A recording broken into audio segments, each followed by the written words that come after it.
Sesaat lagi Anda akan menyaksikan Binus Media Forum.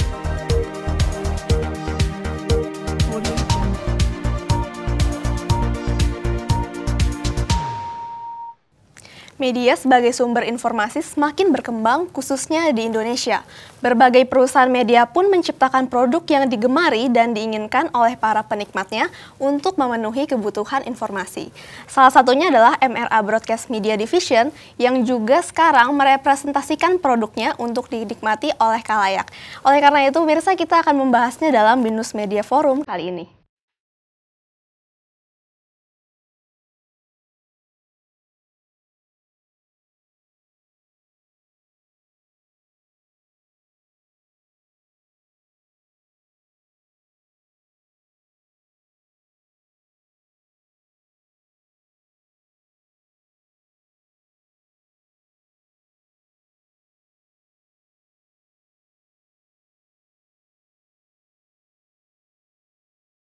Halo Mirsa Binus TV, senang sekali saya Linda Firdaus bisa menemani Anda dalam Binus Media Forum kali ini. Dan pemirsa, hari ini kita sudah hadir bersama narasumber kita, yakni Bapak Bambang Aiparkesit yang merupakan Head Sales dari, betul Pak? General Head Sales gitu ya? Head of Sales. Ya, dari MRA Division. Halo Pak, apa kabar? Baik Mbak Linda, apa kabar? Saya juga baik. Nah Bapak, cerita-cerita sedikit dong mengenai kegiatannya hari ini. Ya biasa hari ini meeting ke meeting, presentasi ke presentasi gitu. Cuma tadi pas break makan siang saya langsung jalan ke sini gitu. Nah, profesi Bapak sebagai General Head of Sales di MRA Division ini seperti apa sih Pak? Gini sih, jabatan saya kan Head of Sales gitu. Jadi jelas adalah membawahi departemen sales dari semua unit yang ada di bawahnya MRA Broadcast Division gitu. Jadi saya bertanggung jawab terhadap ya income, penjualan dari produk-produknya MRA Broadcast Division gitu. Berarti Bapak itu spesialisasinya di marketing gitu ya? Ya kira-kira gitu. Kalau perjalanan karir Bapak sendiri sebelum memulai di bidang penyiaran ini seperti apa sih Pak? Waduh, saya backgroundnya sebenarnya IT gitu. Oh gitu, terus? Backgroundnya IT, saya lulusan manajemen informatika gitu ya. Dulunya saya, tapi memang dari dulunya kalau track recordnya adalah emang di sales and marketing gitu ya. Oh gitu. Jadi saya lulus, saya langsung masuk ke dunia, itu di dunia IT tapi sebagai sales and marketing gitu. Perjalanannya kemudian berjalan-jalan, perubahannya ke masuk ke dunia entertainment adalah pada saat tempat saya bekerja itu suatu corporation besar gitu ya, mengakuisisi satu perusahaan travel agent yang ada eventnya, ada meeting, incentive, convention, exhibitionnya gitu. Mengakuisisi itu, kemudian saya dirasa orang yang paling tepat untuk ditaruh di situ gitu. Kalau saya bilang background saya kan saya IT, saya bilang gitu. Tapi Anda banyak kalau ada event, ada apa, selalu punya ide, punya ini. Saya sampai dulu saya dibilang CEO, bukan Chief Executive Officer, Chief Entertainment Officer. Gitu. Jadi setiap acara pasti saya diminta untuk, akhirnya mereka bilang ini kita akuisisi perusahaan baru. Kayaknya Anda yang cocok deh, Anda kesana deh gitu. Jadi saya di sana, waktu itu saya sebagai asisten managing director, membantu managing directornya gitu kan. Setelah 3 tahun, terus saya dibilang, udah kamu yang megang deh gitu. Nah dari situ terus berjalan, ketemu dengan Hard Rock FM, ketemu dengan RCTI, ketemu dengan yang lainnya segala macam di situ. Akhirnya baru masuk ke dunia broadcast ya di tahun-tahun 98, 99 itulah kira-kira gitu. Saya sempat baca di CV Bapak sempat mengajar juga ya? Iya. Oh, coba cerita sedikit mengenai pengalaman mengajarnya. Jadi kebetulan memang dulu saya juga asisten dosen gitu kan ya. Jadi emang saya suka ngajar gitu. Saya asisten dosen, terus saya juga pernah ngajar di LIA, belajar bahasa Inggris. Kemudian saya juga karena saya praktisi di radio, saya juga diminta ngajar mengenai radio di beberapa kampus gitu. Jadi ya ngajar menyenangkan soalnya buat saya gitu, sharing, discussion gitu kan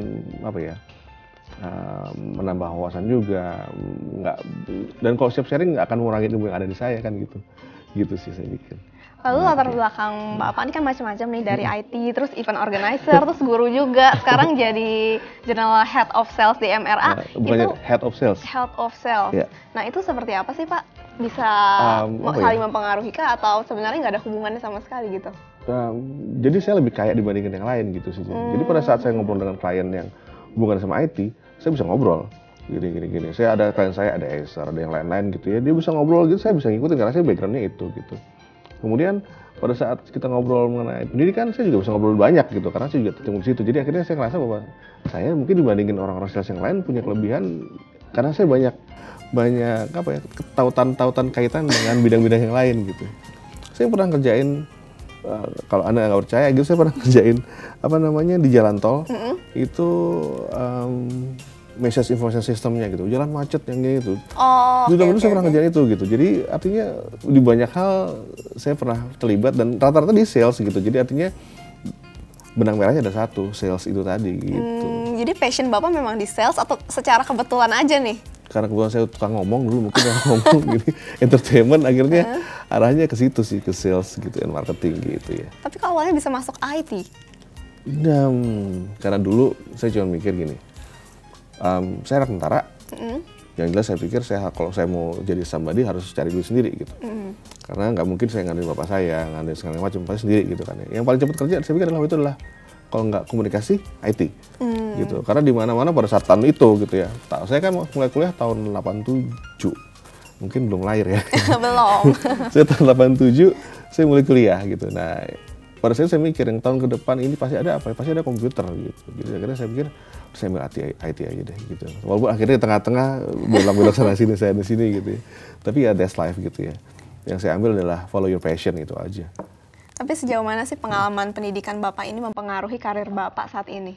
Oh, kalau pengalaman pendidikan ya. Kalau pengalaman pendidikan sih yang jelas pada saat saya kuliah, saya kan punya teman-teman gitu, saya punya network segala macam gitu. Pada saat saya usia sekarang di posisi yang ini, dulu link saya yang dulu itu kan juga dari posisi yang lain gitu ya. Jadi itu sebenarnya sih menambah network yang semakin luas gitu. Saya dan banyak bisa berhubungan dengan banyak industri. Dan teman saya ada yang di dunianya otomotif, ada yang dimanapun gitu. Jadi menurut saya adalah saya bisa berinteraksi dengan industri manapun gitu, karena teman saya banyak gitu.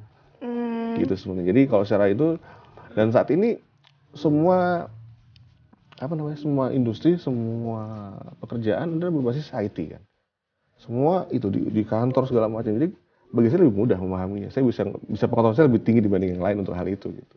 Ada kerusakan sedikit saya nggak usah memanggil orang teknisi, saya bisa bilang ini rusaknya di sini gitu. Oh, oke. Dan akhirnya saya bisa menerapkan itu untuk reporting misalkan. Jadi udah nggak konvensional lagi gitu kan. Sekarang paperless lah gitu kan, semua bisa memanfaatkan semua gadget lah gitu.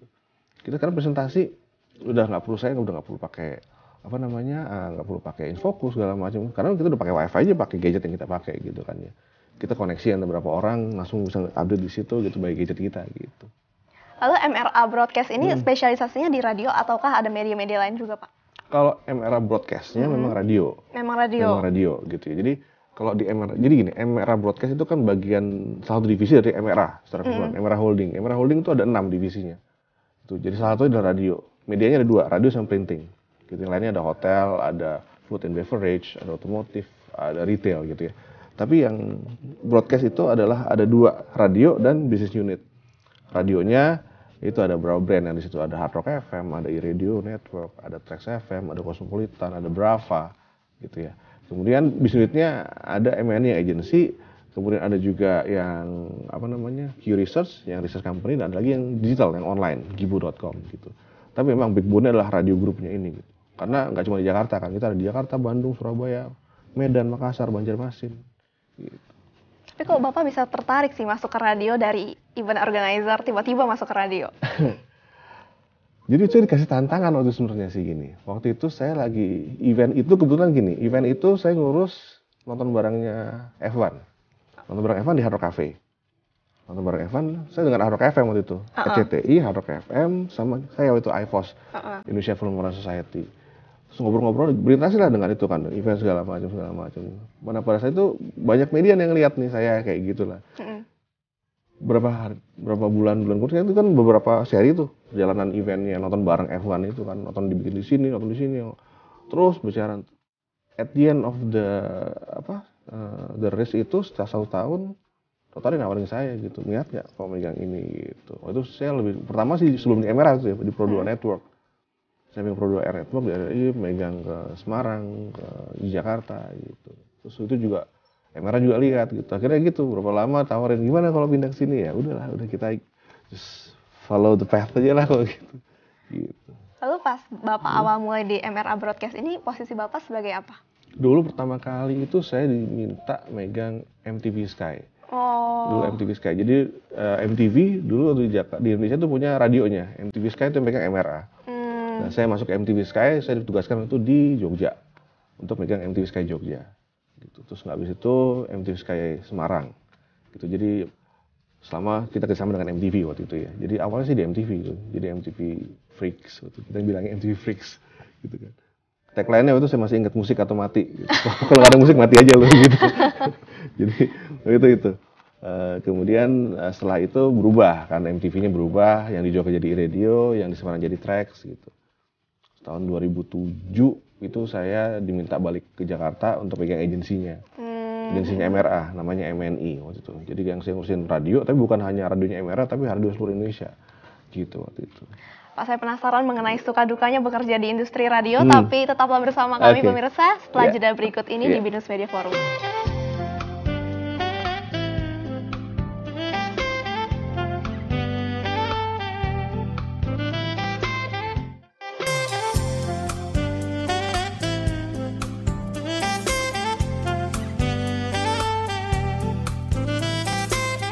Anda masih bersama kami di Binus Media Forum.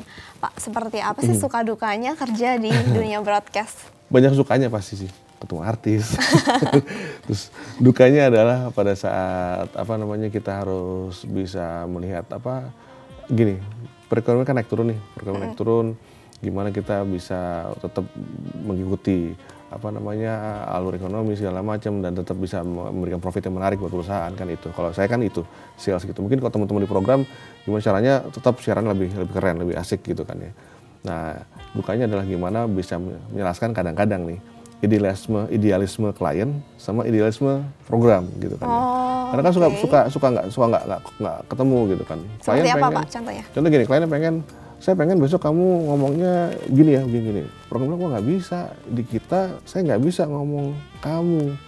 Saya bisa ngomongin hard rockers gitu. Saya pengen kamu nyebutnya kamu. Wah, nggak bisa tuh. Nah, kayak gitu. Oh, emang itu sering terjadi ya, Pak? Kadang-kadang kan klien punya saya pengennya gini gitu. Oh, nggak bisa. Itu bukan segmen kita gitu. Atau gini contohnya kemarin.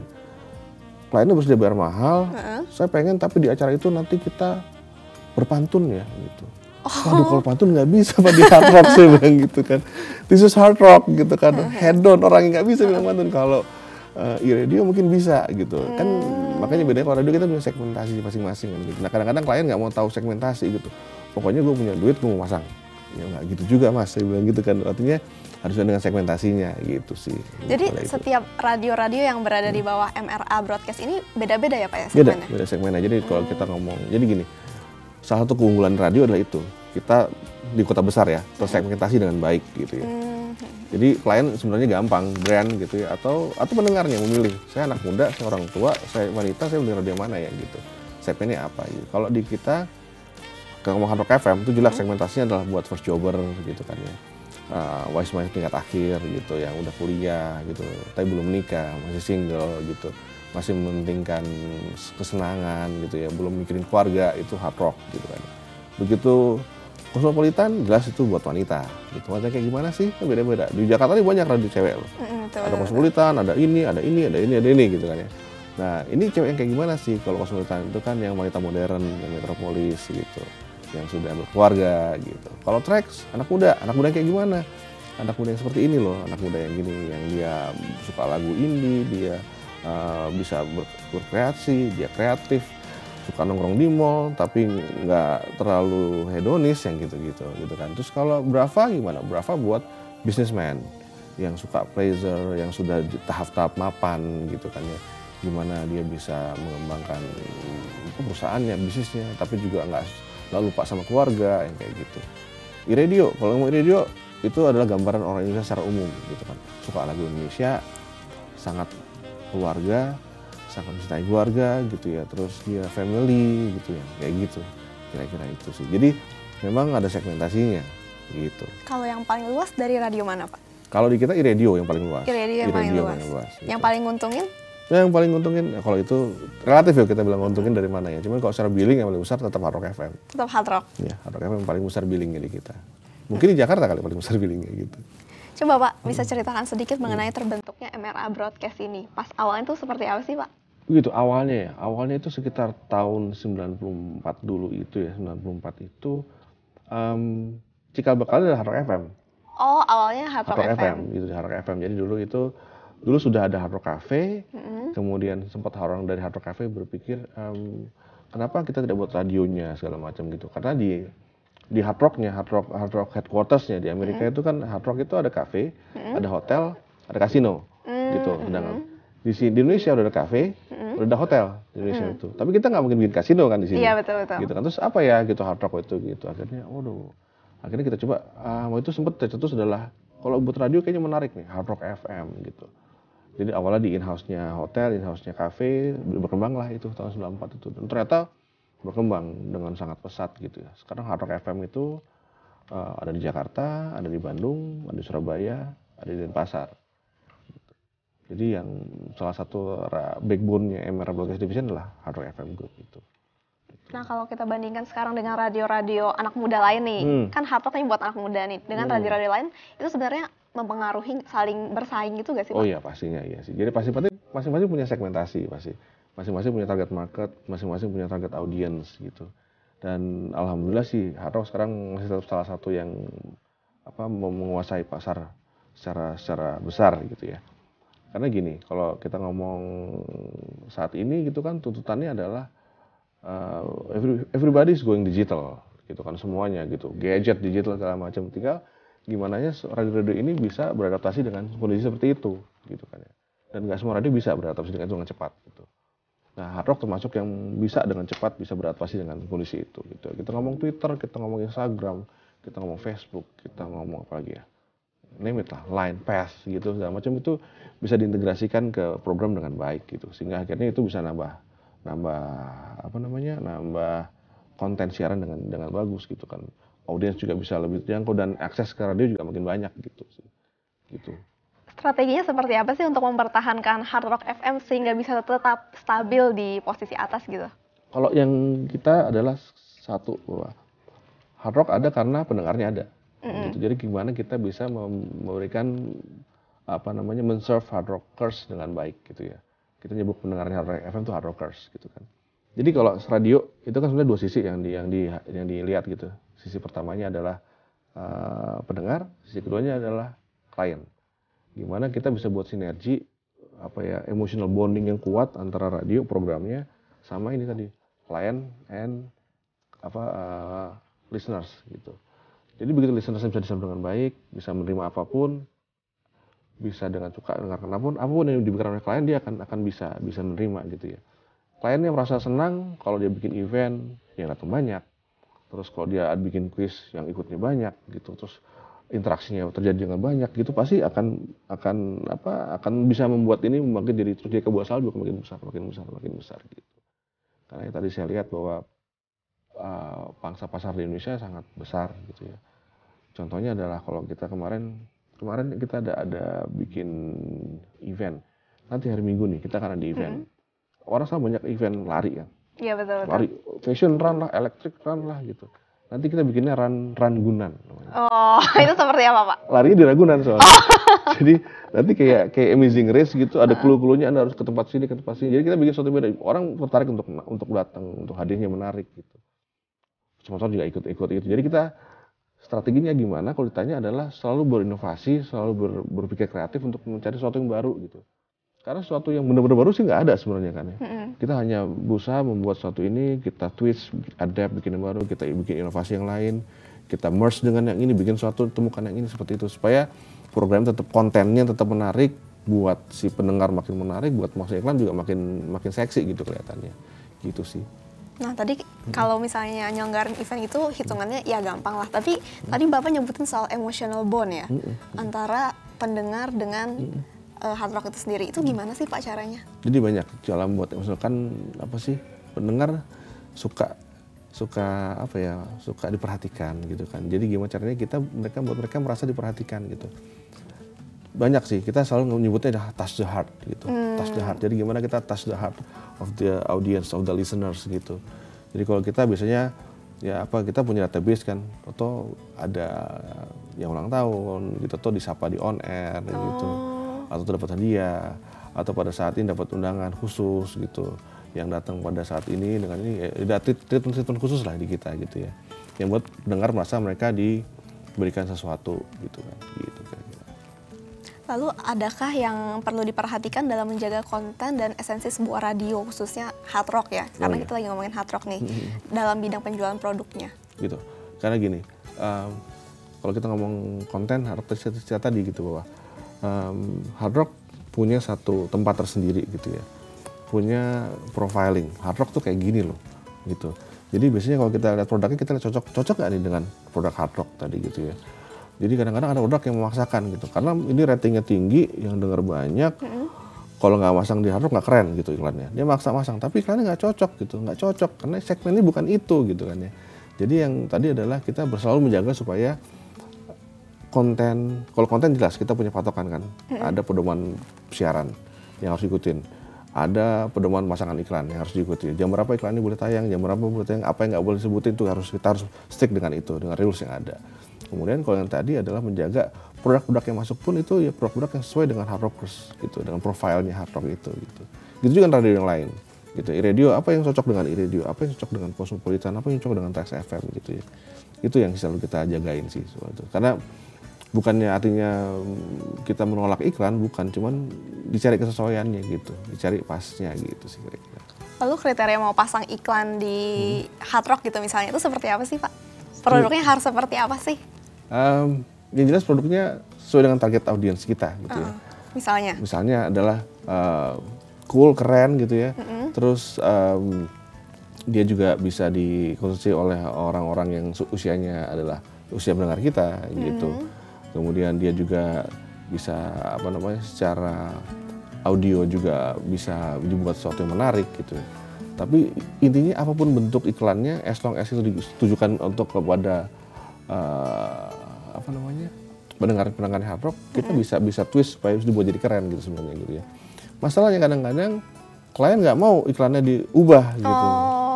Udah kayak gini aja deh, gitu. Kurang keren Pak, nanti kayak gini gitu. Kalau di sini bisa kayak gitu sih. Itu berlaku di semua radio atau hanya di hard rock Pak? Sebenarnya sih di semua radio seperti itu gitu ya. Jadi disesuaikan dengan karakter radionya seperti apa gitu. Jadi ini kurang pas nih, sebaiknya kayak gini. Ini kurang pas nih. Atau itu. Kadang-kadang udah ada beberapa klien juga yang sudah menggunakan agensi gitu. Agensi lebih paham biasanya. Oke, kalau radio ini bentuknya kayak gini. Radio ini bentuknya seperti ini gitu kira-kira. Lalu upaya marketing yang dilakukan itu apa aja sih untuk mempromosikan radio-radio yang ada di MRA Broadcast? Oh gini, kalau ngomong promotion. Ini kan juga suatu brand gitu kan, berarti kan harus dipromot, harus di-create awareness-nya, dinaikin, awareness-nya, spreading-nya gitu. Ya tadi adalah dengan bikin ada banyak activation, terus kita juga kerjasama dengan media-media lain, cross media promotion gitu, kerjasama dengan TV segala macam gitulah. Gitu. Artinya kita melihat bahwa semua klien itu bisa menjadi tools kita juga untuk mempromosikan brand kita gitu ya. Misalkan kita buat event tadi, orang juga lihat eventnya siapa, oh eventnya iRadio, oh eventnya Trax, oh eventnya Hard Rock, nggak ada yang bilang eventnya MRA gitu, pasti nggak, pasti bilang by brandnya gitu kan. Oh ini eventnya Cosmo, oh kayak kemarin kita bikin acara Cosmo Fun with Your Heels, balap lari tapi pakai high heels. Gitu. Jadi orang lari pakai high heels gitu. Nah jadi kita bikin something yang bikin orang dan cross promotion. Kita promosi juga gitu. Kita ada promosinya, kita kerjasama dengan beberapa mall gitu ya. Kita di eskalatornya kita pasang, kemudian kita kerjasama dengan billboard, kerjasama dengan beberapa tempat, di bus juga kita pasang iklan. Jadi Hard Rock Radio Trax ini kita melakukan sebagai brand yang harus juga dipromosikan gitu kan. Dengan macam-macam cara gitu. Kalau keunggulan Hard Rock sendiri dari segi marketing itu apa Pak? Marketing, kita bisa menjangkau semua segmen. Tahu nggak, Binus ada iklan di Hard Rock. Oh ya? Iya. Jadi Binus adalah salah satu partner kita sebenarnya di MRA gitu. Oh gitu, saya malah baru tahu. Oh ya, karena saya ngecek, oh ternyata Binus itu ada iklannya dipasang di Hard Rock, ada pasang di Trax, ada pasang di Brava, gitu buat S2-nya gitu ya. Oh oke. Kemudian Binus juga bersama dengan MNI, agensinya MRA, untuk pasang-pasang iklan radio di luar kota, di Palembang, di mana-mana gitu. Jadi saya lihat tadi gitu. Jadi kalau buat kita sih marketingnya kita selanjutnya adalah kita gimana memasarkannya itu memetakan klien biasanya. Memetakan klien, kemudian kita lihat tematik, ini akhir bulan biasanya, akhir tahun biasanya siapa sih yang masih punya budget, dunia apa nih, oh biasanya pariwisata nih, orang mau liburan, orang mau ini. Nanti kalau bulan ini kita lihat by tema gitu. Kalau mau pertengahan tahun, mau tahun ajaran, biasanya kampus, yang seperti itu berarti yang di-approach ke arah sana gitu. Atau nanti pada saat mau puasa saat mau Natal gitu kan, departemen store akan banyak sales. Nah seperti itu deh, kita bisa lihat itu, lihat menganalisa itu. Terus kita buat lihat 3 tahun ke belakang gitu. 3 tahun ke belakang biasanya di bulan November, Desember yang berikan iklannya apa aja sih? Oh kayak gini. Yaudah kita coba urus lagi, kompetitornya gimana ya, seperti itu sih.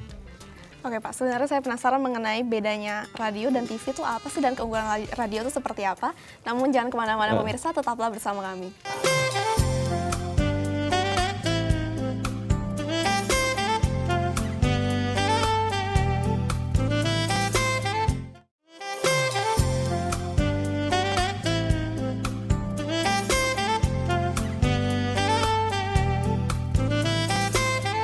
Anda masih bersama kami di Binus Media Forum. Pak, seperti apa sih keunggulan radio dibandingkan televisi, dan bedanya tuh seperti apa sih? Apa ya? Wow. Jelas ada sih. Masing-masing media kan punya keunggulan, punya kelemahan, itu pasti gitu ya. Saya sih nggak mau bilang kelemahannya TV apa, kelemahannya. Cuman menurut saya kalau Secara keseluruhan ya, radio itu keunggulannya adalah satu, dia segmented. Itu yang paling utama. Radio itu segmented banget gitu kan ya. Dia putar segmentasi dengan jelas. Ini radio anak muda yang kayak gini. Ini radio wanita, ini radio orang tua, ini radio tradisional, ini radio etnis, ini radio agama, gitu jelas segmennya gitu. Jadi milihnya sebenarnya untuk listeners dan juga untuk advertisers gampang lihatnya. Cocok nggak sih sama saya gitu ya, misalkan gitu kan. Kalau advertiser dia punya target market. Kalau radio punya target audience, begitu target market sama target audience sama, wah cocok deh, udah deh itu deh gitu kan ya. Dan segmentasi itu yang paling utama. Yang kedua, sebenarnya karena nggak ada visual, jadi akhirnya visual tergambar di dalam otak gitu kan ya. Jadi artinya adalah theater of mind yang main theater of mind, intuisi lah, imajinasi lah, emosi lah, segala macam yang sisi itu deh pokoknya deh. Jadi karena nggak ada visual, akhirnya semua orang bisa membayangkan seperti apa sih sebenarnya mau dibuat gimana sih gitu. Tinggal kita sebagai produsernya kadang-kadang harus ahli gimana cara memanfaatkan tadi theater of mind itu tadi gitu kan. Itu yang nggak dipunyain oleh TV gitu ya. Walaupun TV menangnya adalah jelas secara visual clear, semuanya kelihatan jelas, detail gitu. Nah keuntungannya tadi adalah itu. Tapi secara di lain pihak karena nggak ada visual, keuntungan adalah kita bisa memanfaatkan theater of mind dari si pendengar tadi. Kita bisa bikin sesuatu yang apa namanya mengunggah emosi. Misalnya seperti apa Pak? Mengunggah imajinasi gitu ya. Misalnya kita ngomong ini. Jadi kita waktu saya dulu di MTV Sky itu kita bikin suatu acara gitu ya, yang kesannya itu adalah ngobrolnya di lounge gitu. Ada musik, padahal nggak di lounge gitu kan ya. Iya. Kita hanya membuat imajinasi bahwa ini di lounge ini ceritanya. Kalau di TV ya harus benar di lounge gitu kan. Jadi secara cost production lebih murah gitu. Jadi contohnya seperti itu. Terus kemudian kita memanfaatkan sound segala macam gitu ya, yang membuat orang berpikir wah ini dramatis, kesan dramatisnya timbul gitu ya. Ya emang harus jago sih kreatifnya sih yang untuk membuat itu gitu. Tapi ya that's the dynamic of radio gitu. Kemudian radio itu kan dekat banget gitu. Kalau Anda radio pasti Anda bisa ngerasain bahwa yang siaran tuh siaran buat Anda gitu. Siaran buat kamu, bukan buat orang lain gitu. Dia bilang kamu, rasanya dia ngomongnya buat kamu gitu kan ya. Dia bisa jadi endorser penyiarnya gitu ya. Kalau Anda sudah ngefans banget sama seorang penyiar, dia bisa jadi endorser. Disuruh ngomong apa aja ngikut pasti yang si itunya gitu kan. Jadi itu dekat langsung, kemudian langsung murah gitu ya.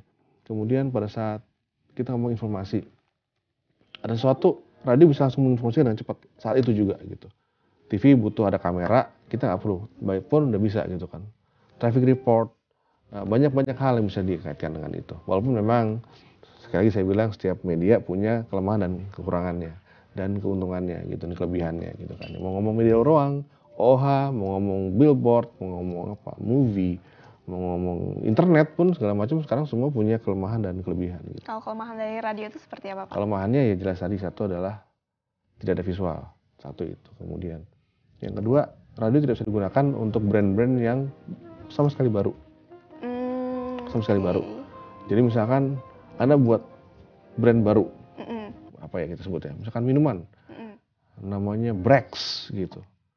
Kita belum pernah lihat kan namanya si Brex tuh kayak, kalau bilang Coca-Cola, nyebut brand ya. minuman A, B, C gitu. Karena udah pernah lihat pas di iklan di radio, oh yang ini nih gitu kan. Cuman kalau sama sekali baru kan belum pernah lihat, belum ada bayangannya. Jadi semua orang kan punya versi masing-masing nanti gitu. Jadi itu kelemahannya adalah radio tidak bisa untuk brand-brand yang baru muncul gitu. Karena dia hanya media selintas. Radio itu hanya selintas sambil lewat. Satu-satunya media yang bisa dinikmati sambil melakukan hal lain kan cuma radio. Iya, Karena TV harus nonton, harus lihat. Printing harus baca. Billboard harus dilihat. Radio bisa sambil nyetir, bisa sambil belajar, ya sambil nonton TV juga bisa kadang-kadang gitu kan, sambil doing something else gitu ya, gitu sih. Jadi kelemahannya adalah tadi itu sih sebenarnya media selintas itu, media selintas. Jadi kalau masang sesuatu harus repetisi ya. Kalau iklan di TV 2-3 kali cukup, radio nggak cukup gitu, karena selintas lewat orang di remind terus gitu, reminder gitu, gitu.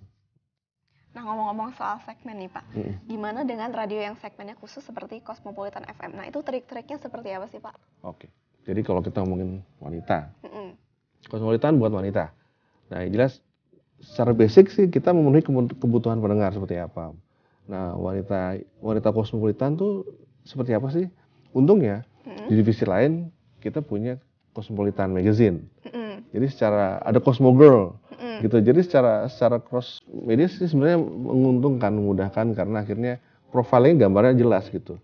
Bahwa pendengar kita membacanya Cosmopolitan, membacanya Cosmo Girls gitu ya. Kita berusaha men-serve mereka gitu. Kita berusaha men-serve pendengar-pendengar kita gitu. Wanita-wanita metropolis, wanita-wanita yang sudah mapan gitu ya. Kebutuhannya apa sih? Kita cari itu. Apa yang mereka butuh? Kita serve gitu kan. Kayak kita punya segmen-segmen itu.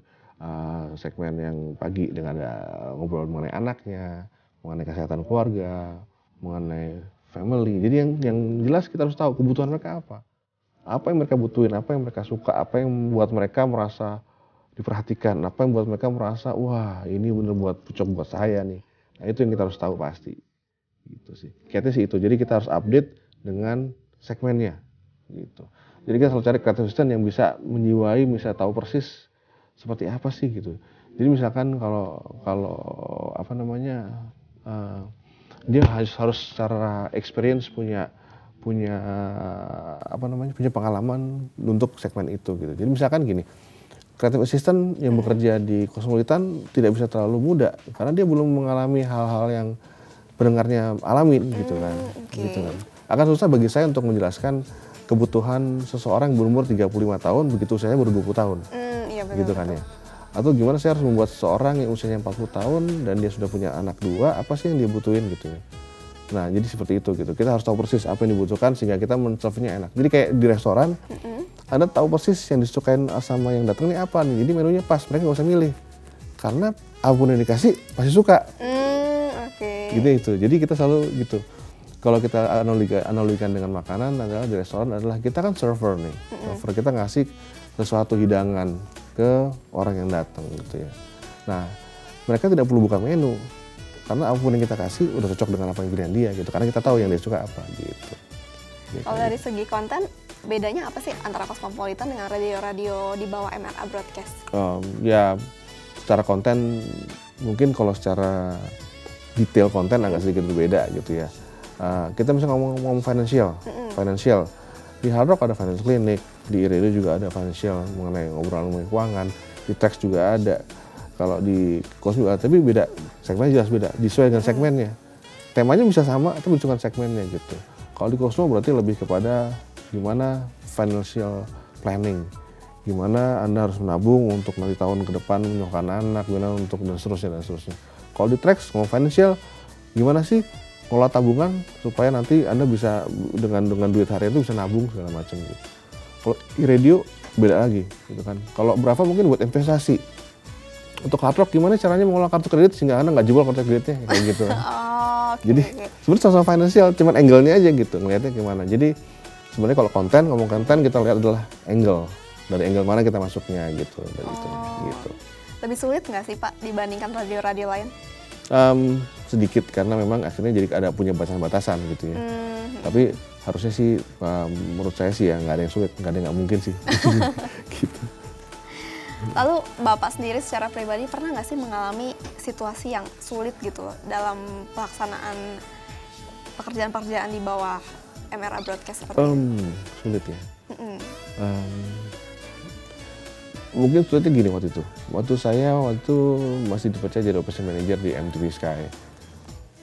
MTV Sky pertama saya dipercaya MTV Sky Jogja, sebagai MTV. Nah, kemudian next year karena dinilai berhasil, saya ditawarin. Saya nggak pegang 2 kota, Jogja sama Semarang. Nggak masalah, saya bilang gitu. MTV Sky Jogja, MTV Sky Semarang. Tapi Bapak sendiri berdomisili di mana waktu itu? Waktu itu saya di Jakarta. Oh gitu. Jadi Bapak nggak harus pindah ke sana untuk menghandle? Jadi saya pindah ke sana. Saya pindah ke Jogja. Jadi saya Jogja Semarang seminggu. Oh, gitu. 2 minggu sekali pulang ke Jakarta weekend, balik lagi. Jogja seminggu, Semarang seminggu gitu terus. Pada saat masih MTV Sky nggak masalah bagi saya gitu. Sama-sama kan. Iya. Kan gini, kalau Anda kerja di suatu tempat kan harus jadi soul-nya harus dapat gitu ya. Jiwain gimana jadi MTV, anak MTV gitu. Ada satu periode di mana akhirnya berubah brandnya. Yang Jogja berubah jadi iRadio, yang Semarang berubah jadi Trax. Ini kan beda. Jadi harus jadi orang berbeda gitu. Jadi Jogja sih orang iRadio. Oke, lagu Indonesia gayanya gini, mass targetnya family yang gini gitu kan ngomongnya gitu. Minggu depan saya pindah ke Semarang. Anak muda nih, lagunya begini. Awalnya agak sulit untuk bisa mengubah soul-nya untuk berubah dengan cepat gitu ya. Karena memang kalau enggak ya gitu aja gitu kan. Sebenarnya kan kita kalau kerja harus into banget gitu ke dalam apa namanya soul-nya si company itu gitu kan. Nah, itu saya harus mengubah brand yang dengan cepat tuh yang agak sulit tadinya gitu. Jadi kesulitan terbesar di saat harus pindah-pindah itu waktu ya? pindah itu yang terus berubah jadi orang berbeda gitu. Okay. Di sini contoh paling gampang adalah di sini nggak boleh ngomong gue lo, di sana bisa ngomong gue lo gitu kan. Itu kan itu gaya dan gayanya juga berbeda gitu kan. Gaya ngomongnya juga berbeda gitu. Di sini ngomong listener, di sana anak Trax gitu kan, yang kayak gitu. Tapi akhirnya sih ya bisa terhandle dengan baik lah gitu. Oke, pemirsa, pembicaraan kita semakin seru, namun kita harus jeda dulu sejenak. Tetaplah bersama kami.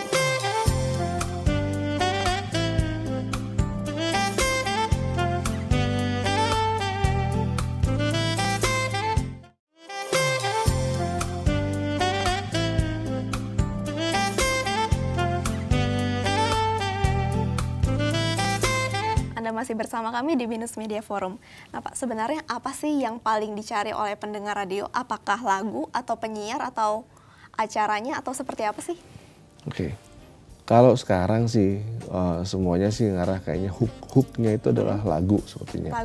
Lagu ya, walaupun di kita tetap penyiar juga punya nilai jual yang tinggi gitu ya.